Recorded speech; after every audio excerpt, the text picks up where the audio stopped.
You want to kill me? Kill me. No! God knows I want to. But you don't get to destroy who I am. You will go back to prison. And you will live the rest of your miserable life in a cage knowing you'll never have Vanessa. This city rejected you. It beat you.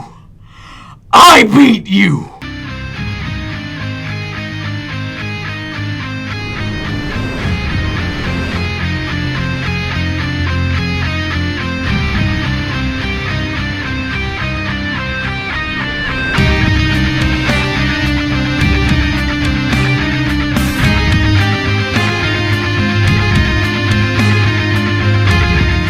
Hello, everyone. Welcome back to the Roll Screen Team. I'm Andrew Thomas. I'm here with fellow Daredevil, Christopher Johnson.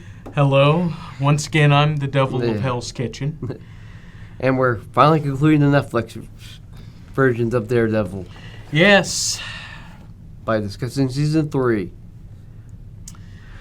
But before we do that, make sure to find us on Facebook, the Roll Screen Team. Where else?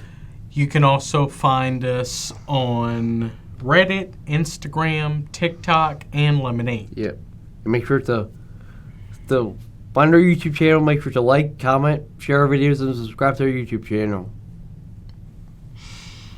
And don't forget to click the post notification bell.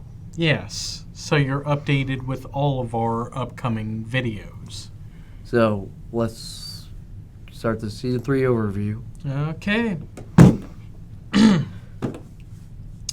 Matt Murdock grapples with the darkness within him as he confronts the return of Wilson Fisk, a.k.a. the Kingpin, who has made a deal with the FBI and is now under house arrest. Matt becomes increasingly consumed by the idea of ending Fisk's life, believing he is beyond redemption and a threat to the city. Meanwhile, Fisk manipulates Benjamin Poindexter, using him to become a vigilante and undermine Matt's efforts. Well, the beginning of it sort of leaves off where the Defenders left off. Yes. Yeah. And this is essentially a loose adaptation of the Born Again storyline. Yep, so he gets knocked out into the river, get found by the church. Found by somebody who takes him to the church. Where he recovers. Yep, and has a new person to confide in. Yep. Of course, he goes back to using his old suit. Yeah, as previous suit got messed up, and then someone else starts wearing it. Yep. But mainly Matt's going through a lot of things from the aftermath of the Defenders, and he finds out about his parentage. At the same time, becoming Matt Murdock, the Drifter. Yeah.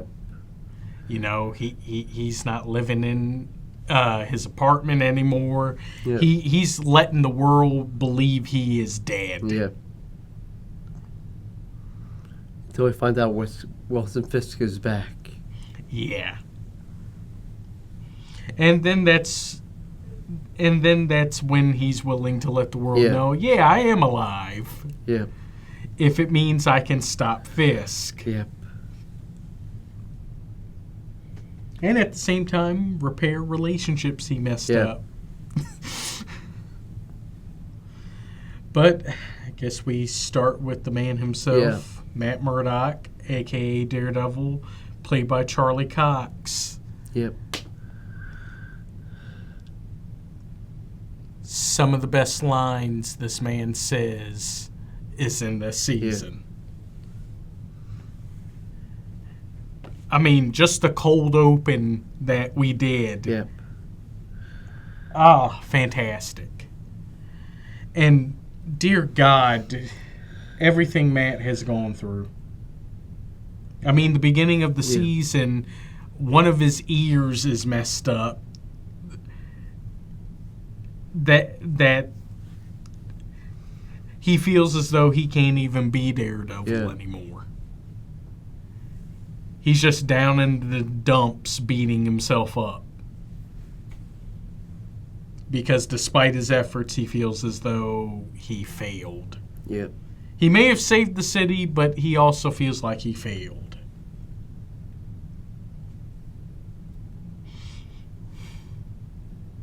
Though he needed time to heal.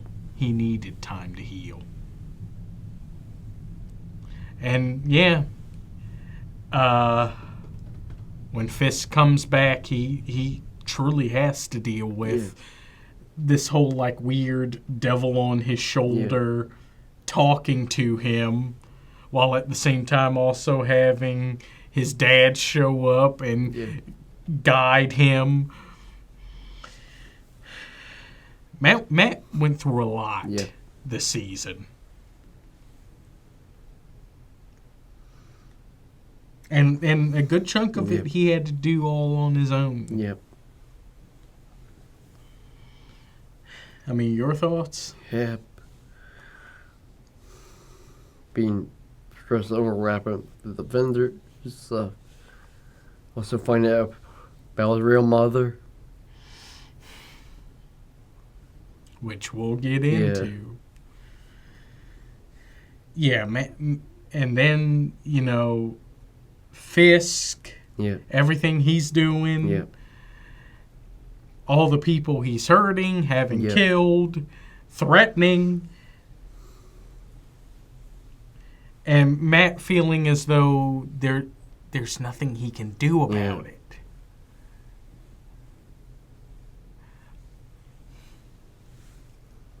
I feel for him. Yep. But in the end, he finds a way. Yep. He finds a way. Yep. Lord have mercy. Yep. But I guess we get into... Yep. The return of Wilson Fisk.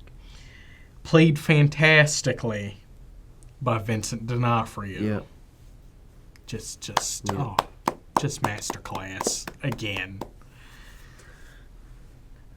Because this man was able to perfectly play the FBI and have them in his pocket. Yeah. All because of the fact he had some info that could help them. Yeah.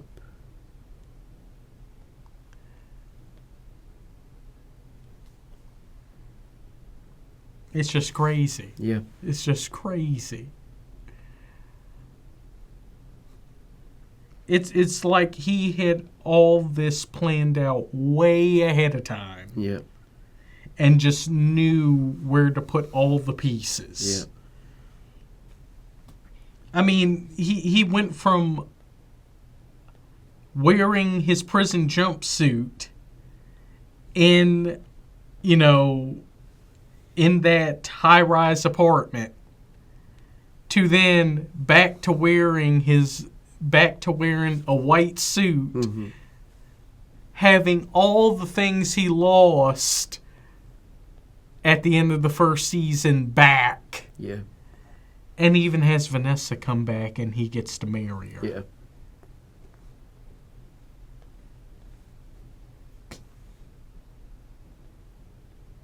This man is a genius and a threat. Yeah.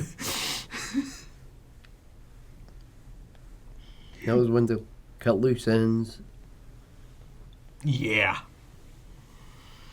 And knows how to play people. Yeah. Whether it's, someone who's trying to do right but is in way over their heads, and then someone who's truly damaged and he's able to break them to the point of no return. Yeah.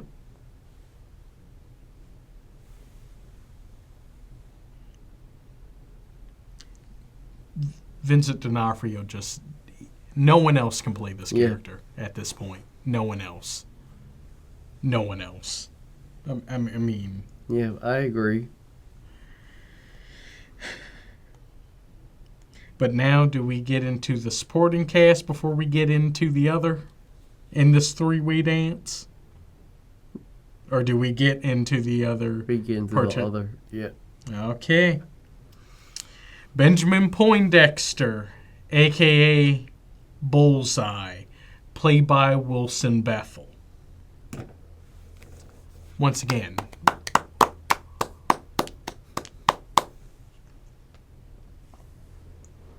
Wilson Bethel did quite possibly the greatest performance of Bullseye ever. Yeah.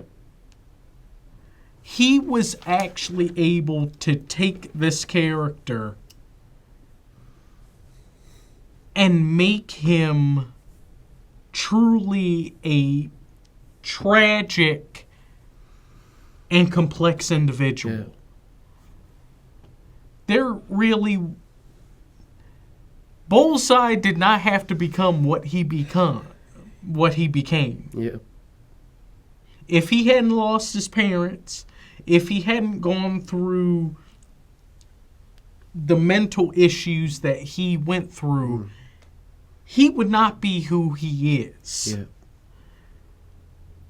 But all of those mental and emotional scars turned him into such a really messed up individual. If he hadn't become this, he would have became a serial killer. Yeah. Pretty much.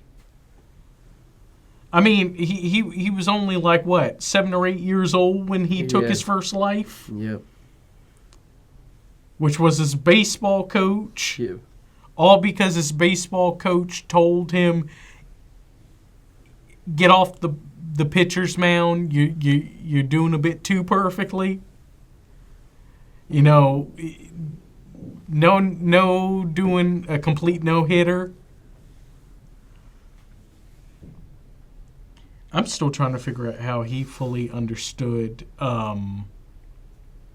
geometry and everything and how to perfectly make all these things connect. Yeah. Lord have mercy. I mean, your thoughts on Dex? Yeah. Well, he also... So always has to have a support system to keep him sane. Like this psychiatrist. Yeah. Before she died. Yeah, and he was really tore up about that. Yeah. You know you're messed up when you are threatening a dying person that you want to kill them because they are leaving you. That's some Ike Turner levels of like messed up. Yep. I mean, Tina Turner has a drug overdose, and he's telling her, if you don't make it through, I'm gonna kill you. She's already gonna be dead. She's already gonna be dead. How are you gonna kill someone who's already dead? Then you find this new obsession with Julie. Yeah, the one person that he got to know when he worked at the suicide prevention hotline. And he saw her as a person who kind of had everything together. And with what she was able to do at the suicide prevention hotline, he was like, that's someone who can help me, someone who can save me. I can see how she's able to help others. Yeah. Maybe she can help me. Yep. Although the sucking doesn't help. Yeah. He made it very creepy. Yeah. But I mean, not only are you a really mentally messed up individual, you also are very socially awkward. Yeah. So And it seemed like he would have had her as a support system, but Yeah. no. Once Fisk finds out, oh, this guy's good. This guy could be a really good henchman to do my bidding. He just decides that no. Dex must not have anything in his life except doing what he has to do for me. Julie didn't have to die. Yeah. Julie didn't have to. And making him dress up as Daredevil as a scapegoat. Yeah. To essentially frame Daredevil in doing all these killings. Yeah. But he's not, but it isn't Daredevil. Yeah.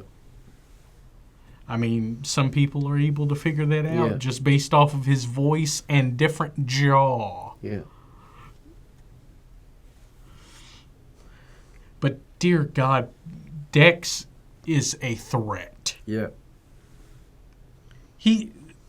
I love the fact that they were able to show that anything he touches, he can turn into a weapon. Yeah. That is Bullseye. Anything in the vicinity, he can use as a weapon to seriously harm or kill with perfect precision. Yep.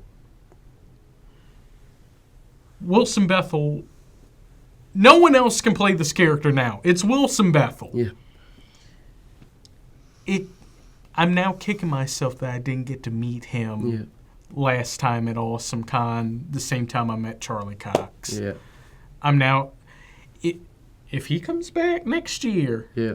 I'm meeting that man. Yeah. And I want to tell him, Yeah. my God, sir, you have done this character justice and more. Yeah.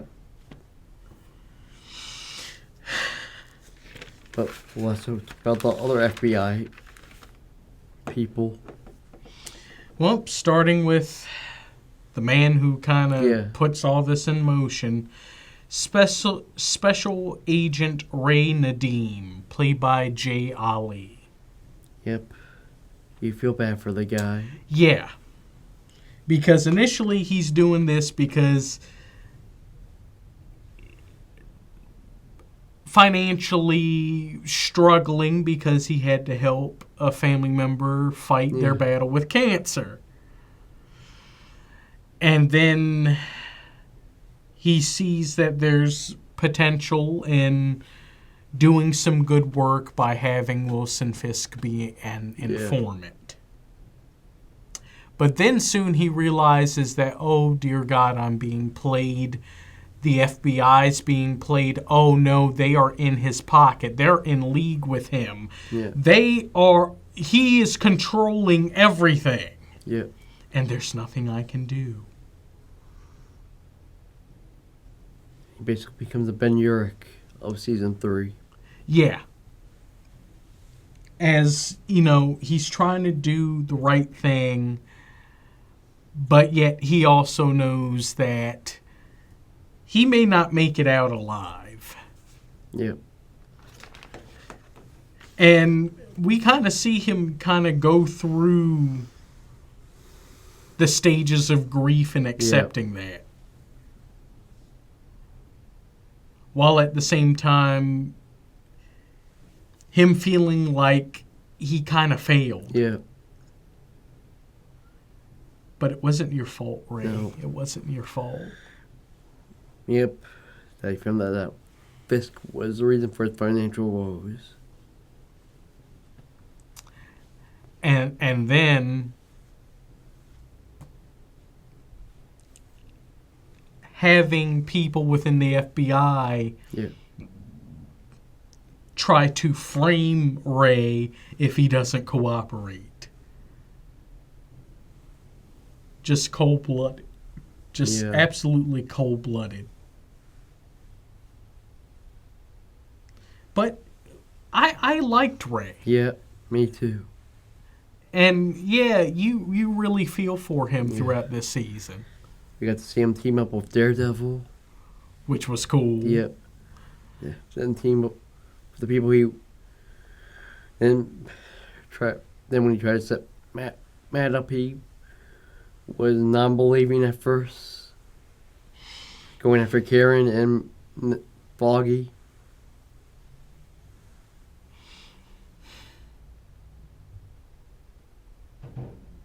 Till that bit him. Yeah. And hey, when he was willing to take his lickings, Yeah. and while at the same time letting people know of the messed up things Wilson Fisk and the FBI have done. Yep, he gets the last word. Yeah. Because I think a part of him knew that there would be some way that they were going to make his testimony not work. Yeah. So he was going to make one final message to lay all this out. Yeah.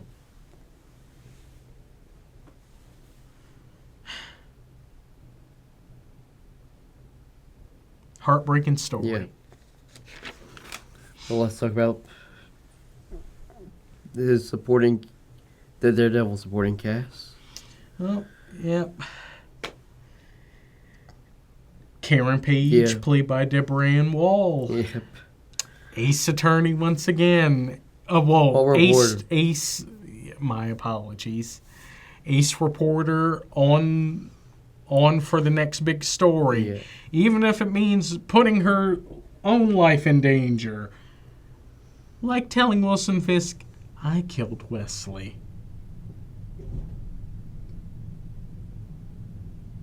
And I also went to go see your mom. Yeah. It wasn't Ben Urich's idea. It was my idea. And I killed Wesley. She had no qualms in dying, I guess. She had no qualms. I know you were trying to anger this man to make him fly off the handle, but this man has everything under control. And now you let him know about everything. Yeah. He wants you dead. Yeah. Granted, he was going to do so anyway because of what Matt did last season. Yeah, but now he has even more reason. Yeah.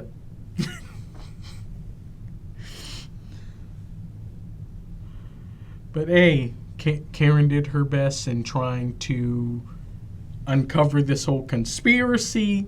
Dealing with Matt's secret identity. Wondering if he would ever come back. If he's even alive.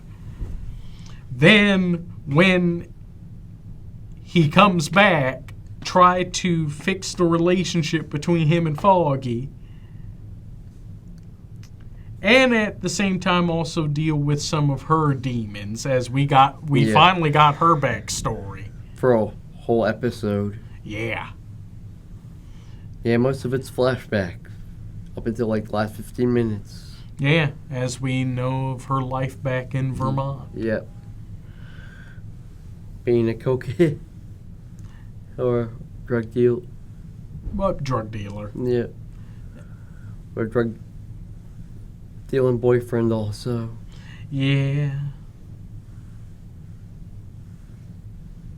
Well, I mean, she was kind of dabbling in the drugs and the alcohol, while at the same time trying to help her dad and brother run their diner that's going through very difficult financial issues, and, especially after her mom died of cancer.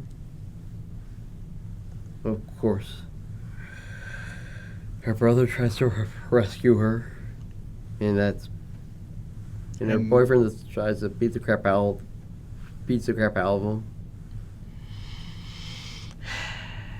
And that's the first time she has to use a gun. Yeah.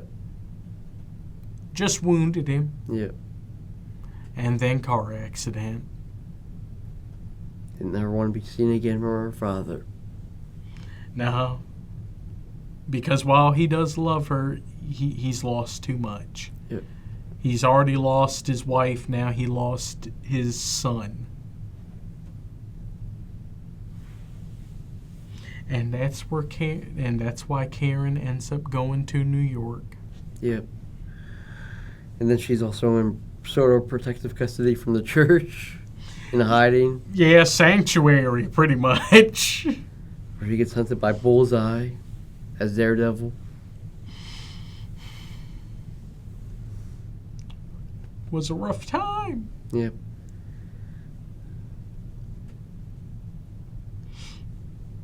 While also trying to convince Matt to come back to the land of the living. Yep. Stop being a drifter. Come back. Yeah. We need you. Yep. I need you. Yep.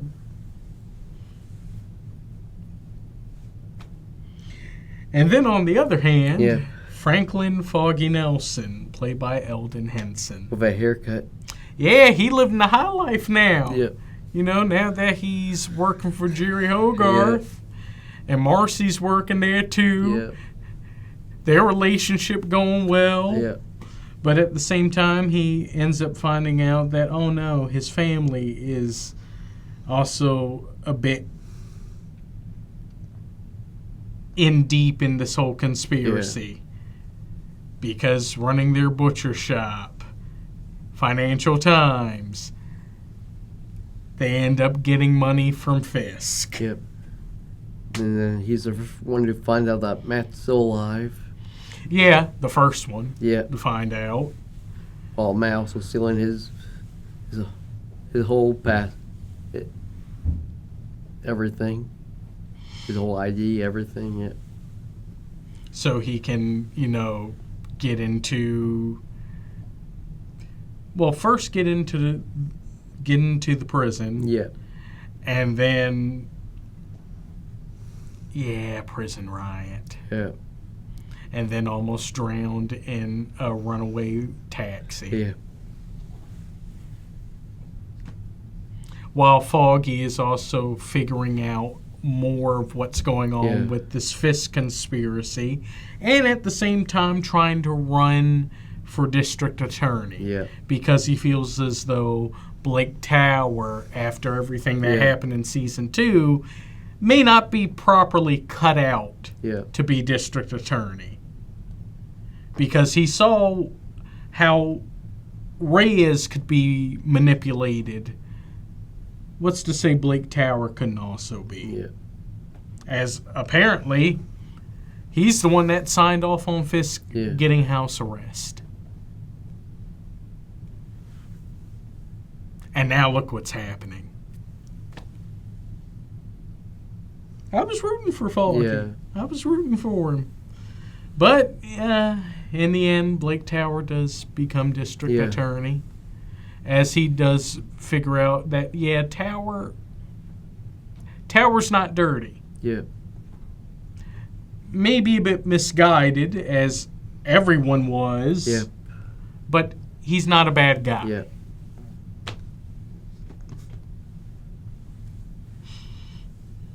Plus, what are your thoughts on Foggy and Marcy's relationship?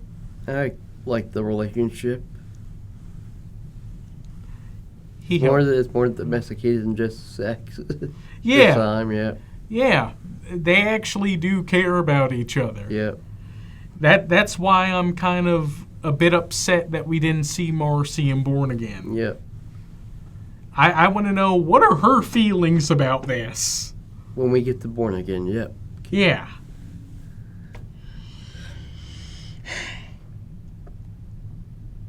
And I guess, do we go into the father or do we go into the mother?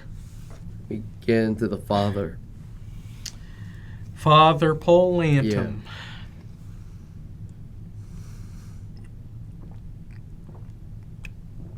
My apologies. Trying to do his best in trying to guide Matt. Yep. Run the church.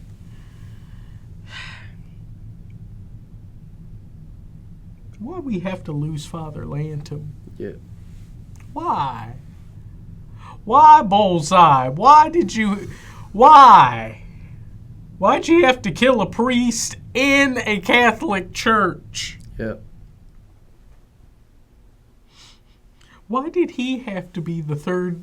Why'd he have to be this season's funeral?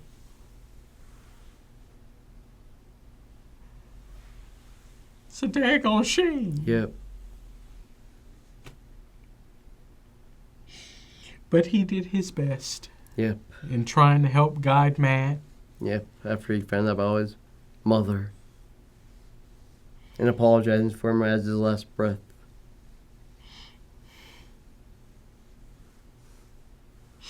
Yeah, for not telling him. But Yep. then he felt like that wasn't his job to Yeah. tell. That was Maggie's. Yep. Well, speaking Yeah. of her, Sister Maggie Grace. Or should I say, Maggie Murdoch. Yeah. Played by Joan Wally. Yep.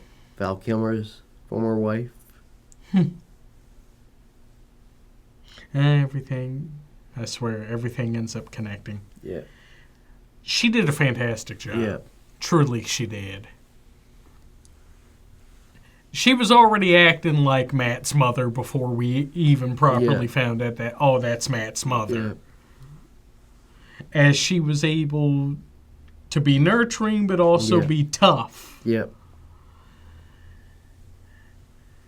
And I really enjoy the chemistry they have, you know.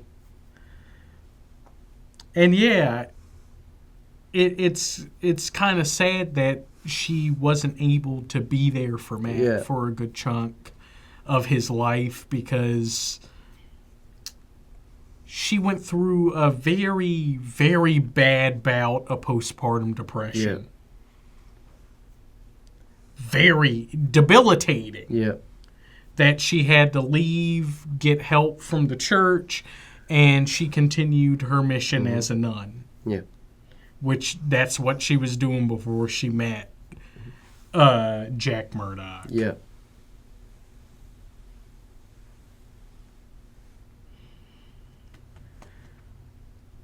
But hey, she's here now. Able to help Matt. Yeah. I mean, you're Yeah.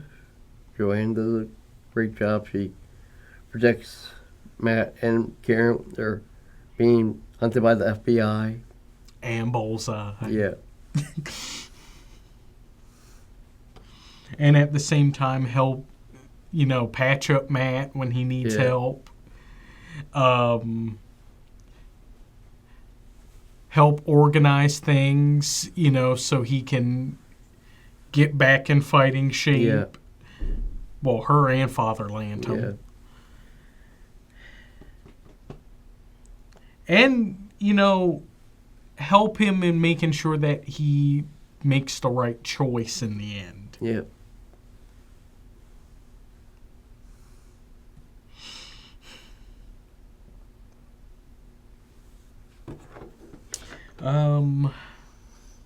Now do we go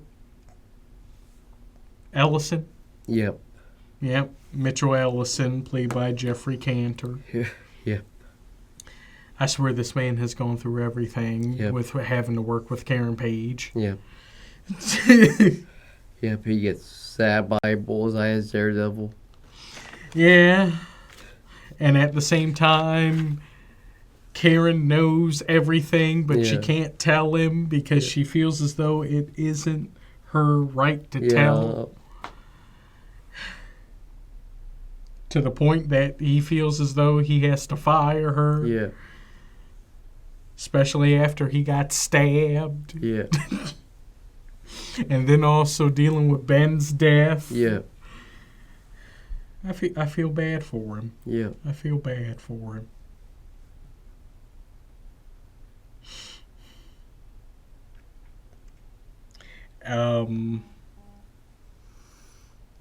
I guess now do we get into Fisk's inner circle? Yep.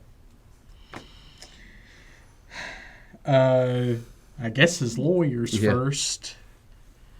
Benjamin Donovan and Nicholas Lee, played by Danny Johnson and Stephen Rowe, respectively. Yep. He helped dig up the information on Bullseye. Yeah, pretty much gave him his whole dossier about everything about Benjamin Poindexter. And we pretty much have like a whole episode where Fisk is like watching this all play through and then realizing, oh, I can use this man for my benefit. While at the same time, Lee is getting all of Fisk's stuff back. Yeah. While Donovan is making sure everything is neatly put together and help Fisk get off of house arrest much quicker. And then, for his other fixin', Felix Manning, played by Joe Jones. Older British Wesley.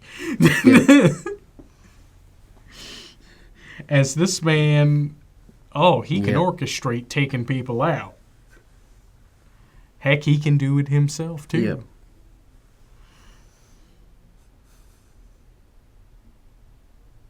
I mean, Yep. I mean, what were your thoughts when he was able to tell Karen Page everything about her? Yeah. What were your thoughts when he started saying everything about her life?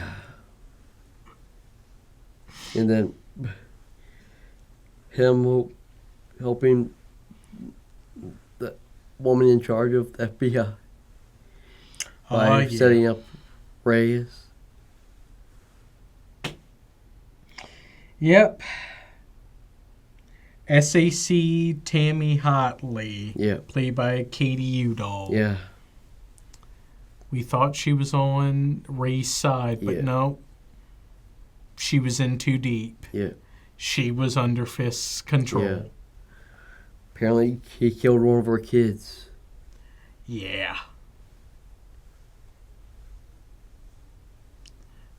And was willing to take out the other if she didn't comply. Yeah. So, she ended up playing Ray and she played Dex. Yeah.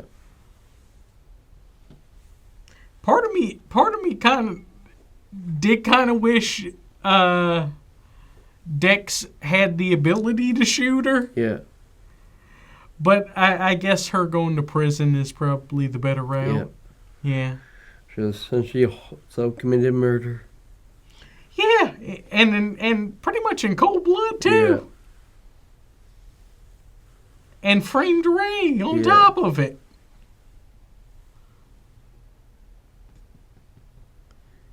I swear. Yeah. I swear. And then, of course, special guest star. Yeah.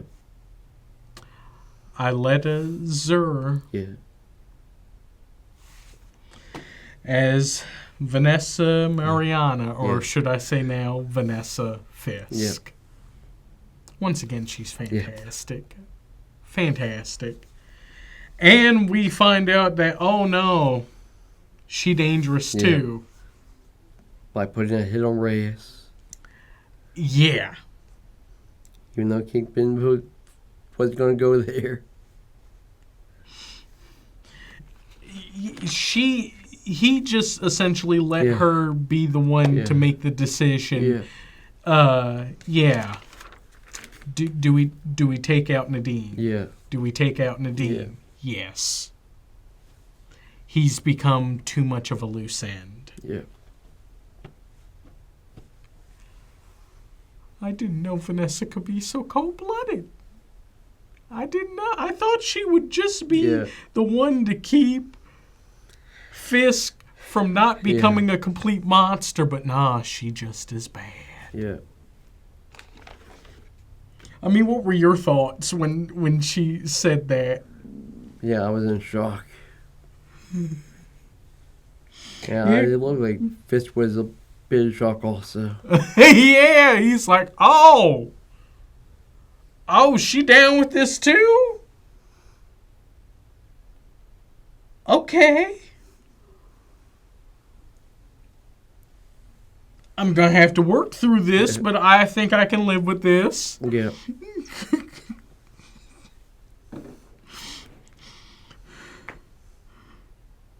Lord have mercy. Yeah. But yet there's still a part of Yeah. her that is still trying to Yeah. keep Fisk human. Yeah. But yet now we also know that she can be downright dastardly. But I guess now we get into the good. Yeah.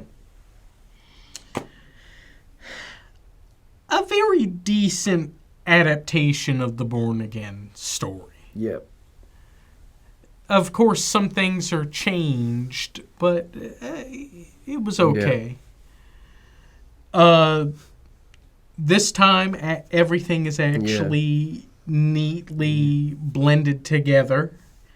You know, the introduction and origin of Bullseye, Wilson Fisk becoming Kingpin, Matt Murdock the Drifter, the tragedy of Ray Nadeem, the story of Mother Maggie, and reviving Nelson and Murdock and making it Nelson, Murdock, and Page. Yeah. All neatly woven together. The acting, Charlie Cox, Vincent D'Onofrio, Wilson Bethel, Jay Ali, and Joan Wally. Yeah. All fantastic. Yeah. All fantastic. Yep, I agree, of course. This will be the last time we see Charlie Cox until No Way Home. I know.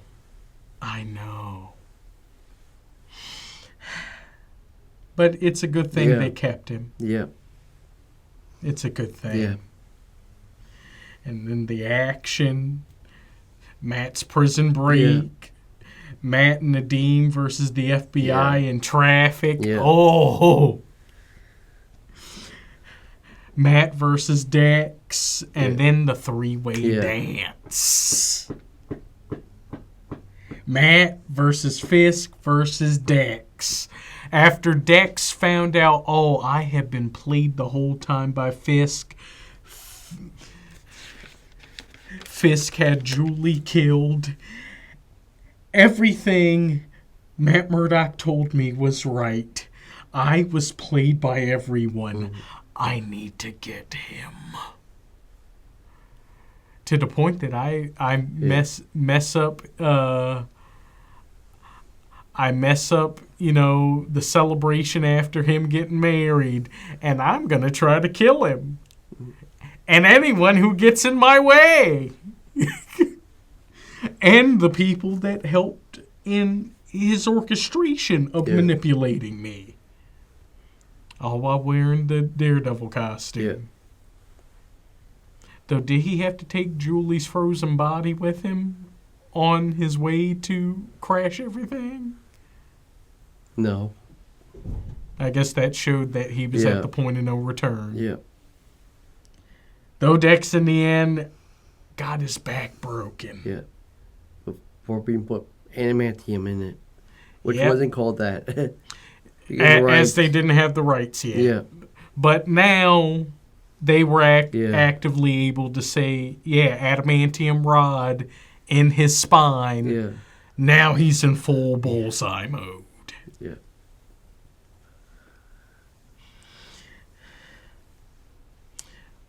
Plus, again, humanizing Benjamin Poindexter. Yeah.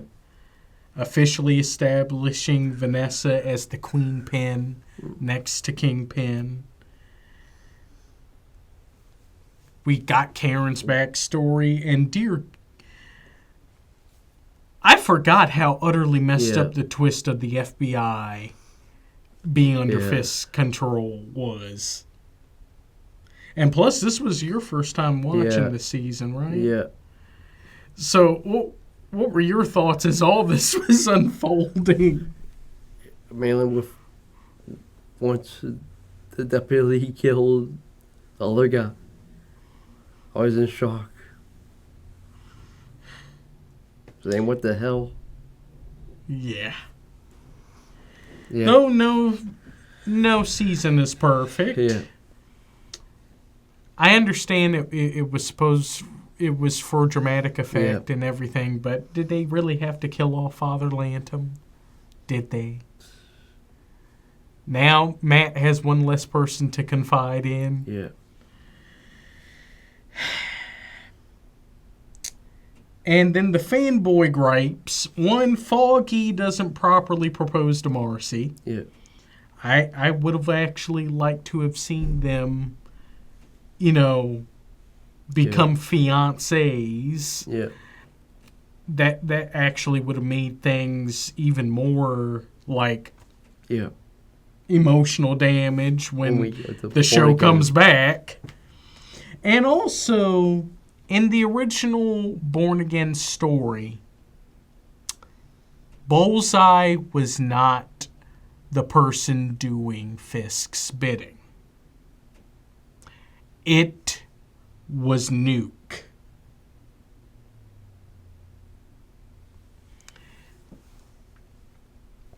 Yes, the man with the American flag tattooed on his face and essentially has the super soldier serum in pill form. Red to hype him up, white to stabilize him, blue to calm him down. He was the one doing all of the orchestrating of messed up stuff and assassinations for Fisk, not Bullseye. But that's a fanboy gripe. Yeah. Nuke had already been established in Jessica Jones, and plus it made more sense with the story of establishing Dex. Yeah. So. All right. I give this 8 out of 10. It was fine. Although it was a bit of a rehash of season 1. Basically, bit by bit. So that's why I sort of cut it down, because it's basically the rehash. It feels like Yeah. I've seen this before. Yeah. And it was already done better. Yeah. I get that. I guess I agree with you. Yeah. 8 out of 10. Yep. It's still a very good story, and it was a good way to kind of end off this run of Daredevil. Yep. Yeah, I do think it was the weakest of the 3 seasons, but it still was good. Yep. But before we go, we finally get to the show that came out this year. Yes, Daredevil Born Again. With mixed reaction from both of us. Yes. Yeah. And the whole audience. Yeah. I mean, think about it. They had to overhaul a whole season in how long? While trying to make it to the cutoff, to the deadline. Yep. So. But one rolls out. Well, sure. Well, thank you all for watching us. Definitely come back and watch us again.